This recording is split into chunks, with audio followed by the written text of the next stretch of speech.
Education Update is a co-production of PBS 39, Pennsylvania Training and Technical Assistance Network, and Lancaster Lebanon Intermediate Unit 13.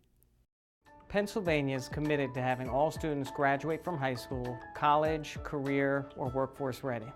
This means that our schools are going to have to equip our students with the knowledge, skills, and experiences that they need to be successful beyond high school. Districts across the Commonwealth are preparing students for success after high school by offering dual credit, AP, and independent study type programs. We've seen great partnerships between our K-12 districts and our institutions of higher learning to provide credit-bearing courses for our students. Programs like these help set a foundation for successful career pathways after high school. We're proud of our teachers and administrators who work tirelessly on behalf of our students to provide these opportunities for them each day. Working together, we can prepare all of our students for success. Thank you for joining us for Education Update. I'm Laura McHugh. In 2016, more than 125,000 students graduated from high school in Pennsylvania, and more than 2/3 of them plan to continue their education in college. Through opportunities such as advanced placement courses, dual credit, and independent study, many of them have a leg up when they begin higher education. Hi, I'm Will Del Pilar. I'm Deputy Secretary of Post-Secondary and Higher Education for the Commonwealth of Pennsylvania. We're really proud to be able to say that in 2015, 120,000 AP tests were taken, with 67% of students scoring a 3 or higher on those tests. That means those students were eligible for college credit. Those students will be able to take those courses with them on to post-secondary.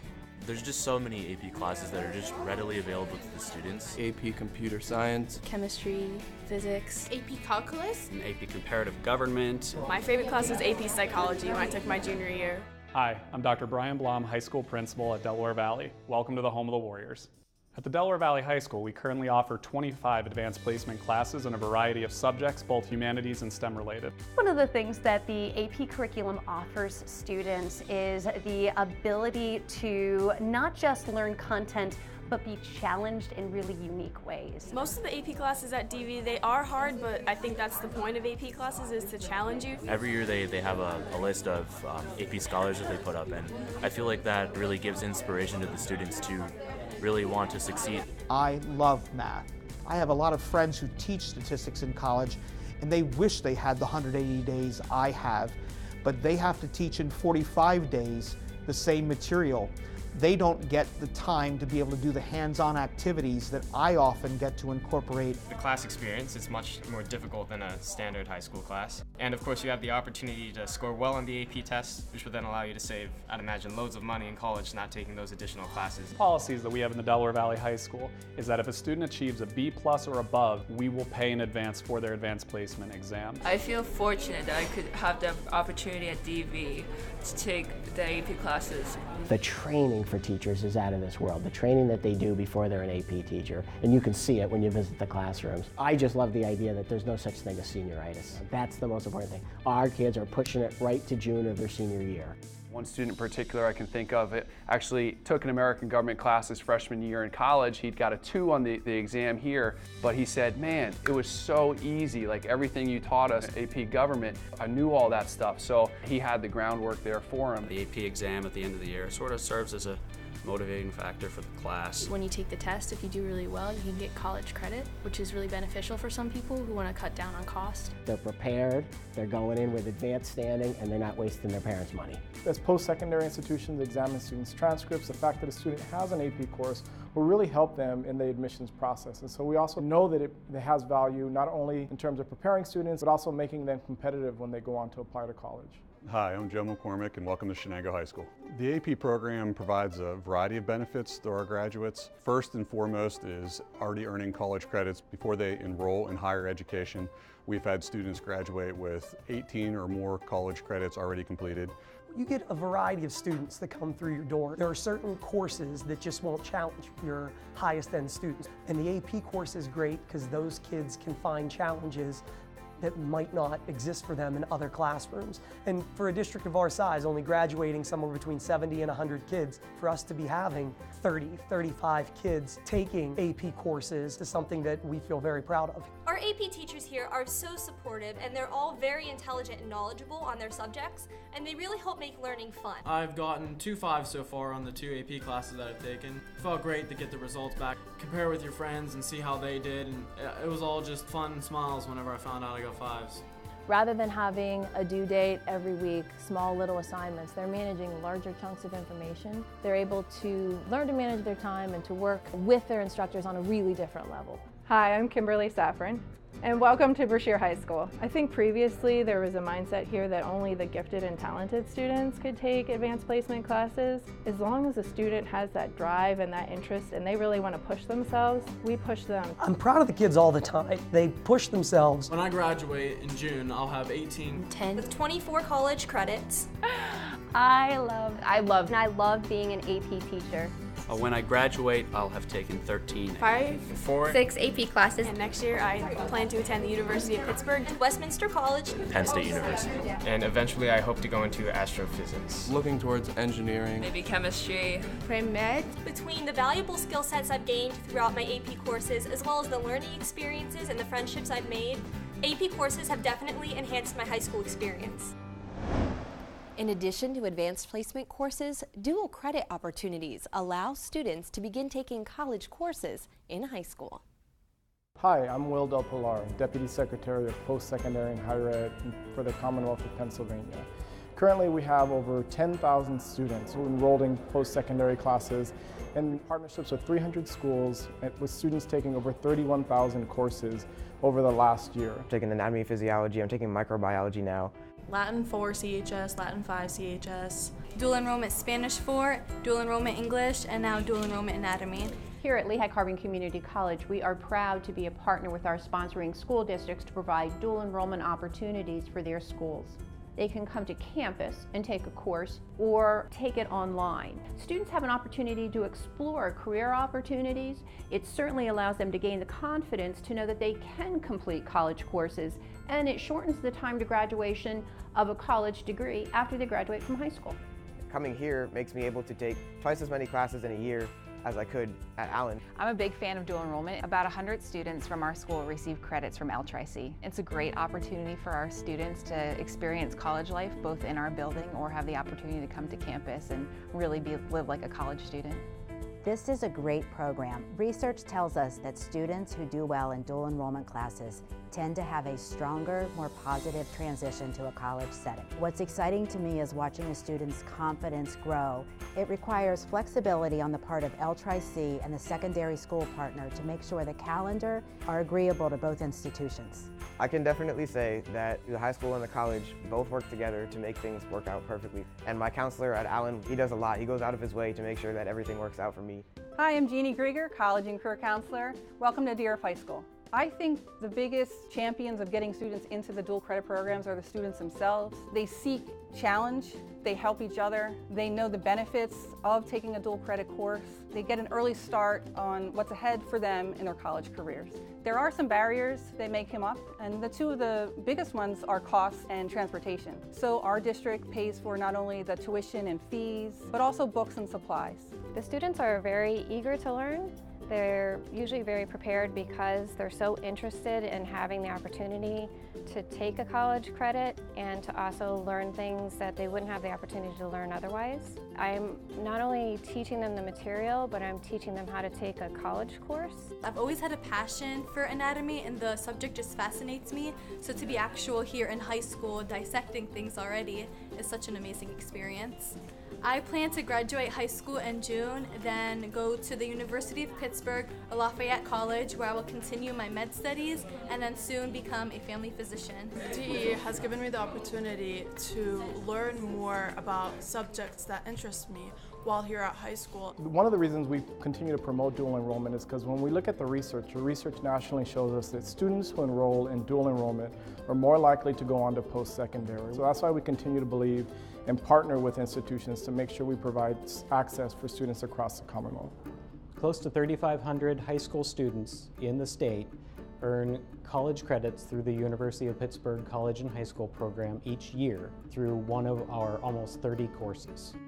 The teachers are really in charge of the course. It has kept me very busy, but I think it has been very worthwhile. Because of the year I spent in high school, I earned enough credits where I could have completed the Doctor of Pharmacy program in 5 years instead of 6. While I was at Shaler, I took the college and high school credits for Calculus 1. That course really helped me prepare for what college life was like. I would say to put in the work while you're still in high school and take a college and high school credit. A lot of the kids that are coming out of the CHS classes are earning up to 20 to 30 college credits. We go down to Pitt and we have training in our departments. So every department has their special time for the training. And also the professor at Pitt will create the tests that we are to give the high school students. It's really helpful because you get a longer time to actually study and learn what you're doing. Instead of learning by yourself, you can interact with the teachers. I think they're pretty awesome because it's a faster track to college. We were very excited that last year, during the 2015-16 school year, we had 192 students participate in the Penn College dual enrollment program, which equated to about 832 credits, which in essence then saved them approximately $450,000 in tuition. When I graduate next year, I plan to have 8 to 12, 14, 12, 18. Over 30 credits. I earned 12 credits while I was there. In high school, I earned about 20 credits through the college and high school program. We really are proud of the instructors for taking that extra effort and putting in the time in to be able to teach a college level course at a high school campus. To learn more, we welcome Matthew Stem, Pennsylvania's Deputy Secretary for Elementary and Secondary Education. Matthew, thank you for joining us. My pleasure to be here. Why is there such an increased emphasis on career and workforce readiness? One of the things we know in Pennsylvania is that our workforce is changing. 55% of our jobs in the Commonwealth are middle skills jobs, which pay living wages, but require different skills than maybe years ago. And then we also have 30% of our jobs are high skill jobs. And when we look at our schools, we really need to be sure that we're aligned to our workforce's needs and equipping students for the new realities. So how do programs like the ones we've seen throughout this show, like advanced placement and dual credit opportunities, prepare students for the careers that they're going to go into in the future? Sure. One of the things that all of these types of opportunities like advanced placement and dual credit programs have in common is that they provide challenge and they also provide opportunities that wouldn't be a part of the normal program of study that you'd receive in high school. So for example, with independent study courses, you're allowing students to take very specific courses that might not be offered as part of the regular curriculum, but tap into students' passions and interests in ways that equip them for their world after graduation. How do you measure success when it comes to programs like these? Yeah, there's a few ways that we measure success in these programs. One is the offerings that schools are able to provide. So we would say schools have been successful if they're providing wide range of opportunities from advanced placement courses to independent studies and to dual credit, dual enrollment programs. The second would be looking at student enrollment in those courses and are they seeing increases in students participating in these courses. And then finally looking at the outcomes. And so, you know, in advanced placement courses, for example, what percentage of students are scoring a 3, 4, or 5 on their exams? And in dual credit, how many college credits are we awarding to students in high school? And are those numbers growing? And in independent studies, what's the quality of the projects? And are we seeing increasing quality each year? How are students' outcomes looking at this point? Right, so we're seeing some excellent trends in Pennsylvania, but we still have a lot of work left to do. So for example, with advanced placements, we know that we've had well over 100,000 advanced placement tests have been taken in Pennsylvania, and 67% of our students taking advanced placement tests are scoring a 3 or higher on their exams. So that's higher than the national average, but again, we would hope to see even increasing outcomes there. The other thing, while talking about advanced placement, that we would like to see is more diversity in the students that are participating in advanced placement courses. We believe that it's important to demonstrate equity in our offerings and in students that are participating in those courses. So we'd like to increase there. And then when we look at things like dual credit and dual enrollment, we have well over 10 or 11,000 students that are participating in dual credit, dual enrollment offerings throughout the Commonwealth. We'd love to see more of our career and technical education students matriculating into those types of courses. We do have some excellent examples of the way that those partnerships can look, but certainly we'd love to see that expand as well. I was one of those students many years ago who was taking advanced placement courses. These programs aren't new, but is the number of students engaging in them increasing? Yeah, our numbers are increasing, but at the same time, again, we want to see even more offerings for students. And as an example, we know it's a particular challenge for some of our rural districts and some of our smaller schools to have enough students to matriculate into courses or to have the access to resources. And so one of the things that we're encouraging some of our smaller and rural districts to do is, for example, to look at some of the online offerings that exist now. Again, vetting them for quality, but there are many quality offerings as well that would allow us to increase some of our footprint into our rural and more smaller schools. Thank you, Matthew. If you think independent study only applies to college students, here's a look at how Pennsylvania high schools incorporate it into secondary education. One of the things that we really want to highlight in Pennsylvania is the opportunity that independent studies provide, because we know that students bring passions to what they do each day, and we want to give them the opportunities to pursue those passions and set them up for lifelong success. Hi, I'm James Moniz, and welcome to Parkland High School. Here at Parkland, we have a robust independent study program. We offer students a multitude of ways to really expand their diverse career interests so that they can continue to grow and develop themselves as future professionals. I love being an art teacher. One of my independent students currently is named Faith Nation. She took Photography 1 and Photography 2 with me, and then she took Photo 3 during her junior year. After that, during the spring, we allowed her to borrow a 4x5 U camera, and she took wonderful portraits of her family. I feel fortunate to have had an independent study at Parkland because it's given me an opportunity to practice my photography a lot more. I continue to want to keep taking pictures in a classroom setting, but there isn't a photography floor here. So I talked to him about the independent study, and he said that it would be fine. Photography has helped me grow as a person.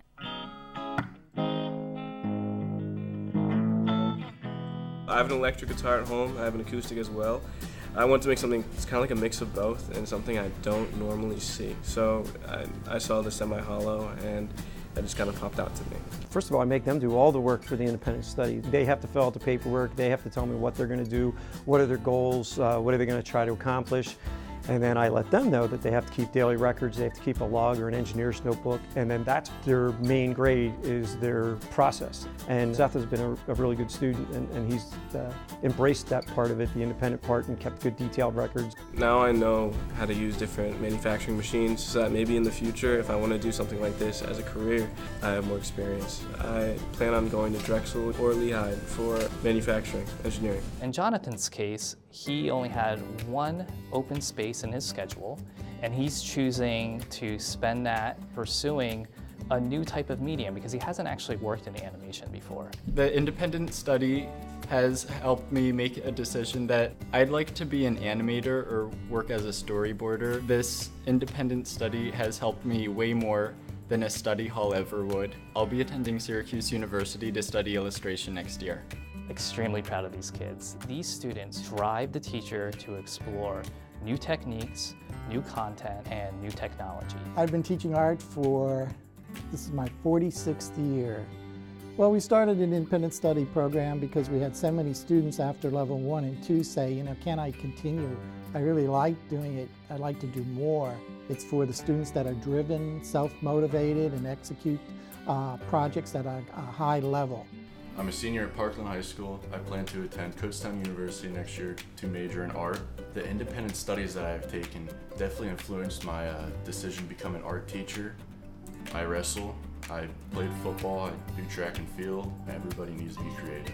We have great teachers, great staff, great utensils, utilities, tools, everything that I need to make my dreams come true. With independent study students, maybe incorporate this new material, or maybe we could do this new technique, which you can't do in a regular classroom. They're great kids. What you see here is students really pushing themselves, and you see them pursuing their dreams. Independent study allows students to pursue a topic that prepares them for college opportunities as well as workforce opportunities, or possibly just a topic of interest. Pennsylvania doesn't mandate that districts offer independent studies, but we strongly encourage that they provide these opportunities to their students. Hi, I'm Ryan Kaufman, and welcome to Central York High School. It's a great day to be a Panther. Here at Central York High School, we have a Build Your Own Course program. This program is part of our Mass Customized Learning Initiative, and the idea is how do we provide more voice and choice for our learners. It allows them to explore areas of passion. It is definitely personalized learning on a whole other level. I've been an English teacher 24 years. I love being a teacher. A young lady wanted to work on veterinary tech. We sat down and we worked together to decide what is important. What are the things that a vet tech needs to know? The difficulty is there's no farm. There are no horses here. But we decided to do videos instead. So when you have a horse that has a thrush problem or has a lameness issue, she would go and take her horse and do a film, and then she'd bring the video back to me and I would grade the video. The kid brings their passion, they bring their willingness to learn. I always believe that when you can move a child emotionally, the child can move mountains. So if it is something that they are very, very serious about, they will put the utmost effort into it. And the teacher really does become a facilitator, and you do a little less teaching and a little more facilitating to help them become the owners of their education. I'm Bryce, and I like computer science. So last semester, I participated in a Build Your Own course. We created our own video games, and we built it from the ground up.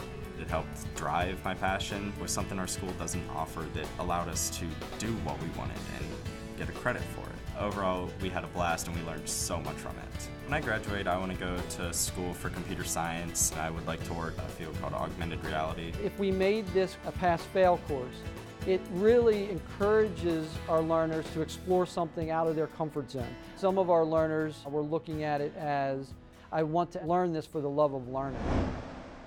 So Matthew, are programs like independent study available in all schools? Not all schools currently offer independent study programs. A good number of schools do, and it's one of the areas that we'd like to see more schools pursue to ensure that students have those sorts of opportunities. What resources are available to a school that would like to increase their independent study programs and their career readiness programs as a whole? Right, so we know the Pennsylvania Department of Education provides a toolkit that allows districts to look at ways that they could set up programs and give some guidelines for how to do effective independent study programs. And then also we would encourage districts to look at other districts who have model programs and learn from their peers some of the successes and challenges that they've had in setting those types of programs up. How has independent study changed the way our classrooms look, and what excites you most about it? Yeah, one of the things that really excites me about independent study is that it's experiential, it's hands-on, and it is very precisely aligned to students' interests. So you may see a student doing independent study on forensics, or a student doing an independent study on a very particular programming language.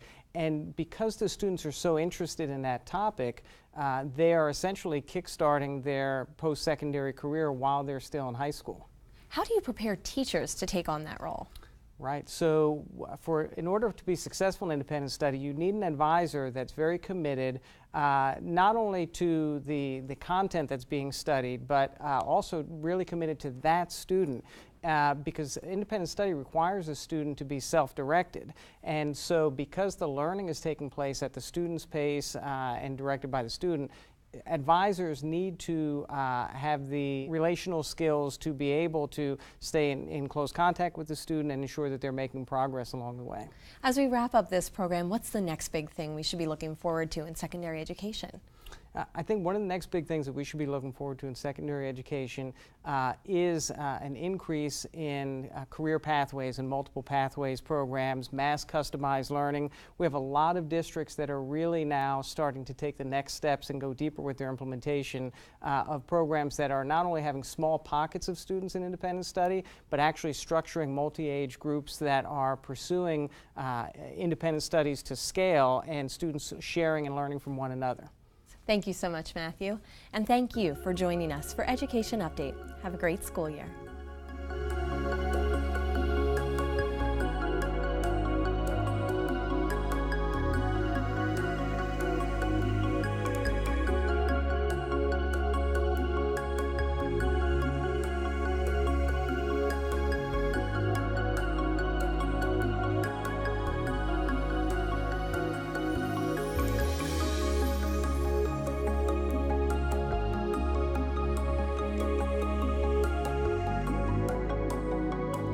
This program is recorded at the PPL Public Media Center at PBS 39 in Bethlehem.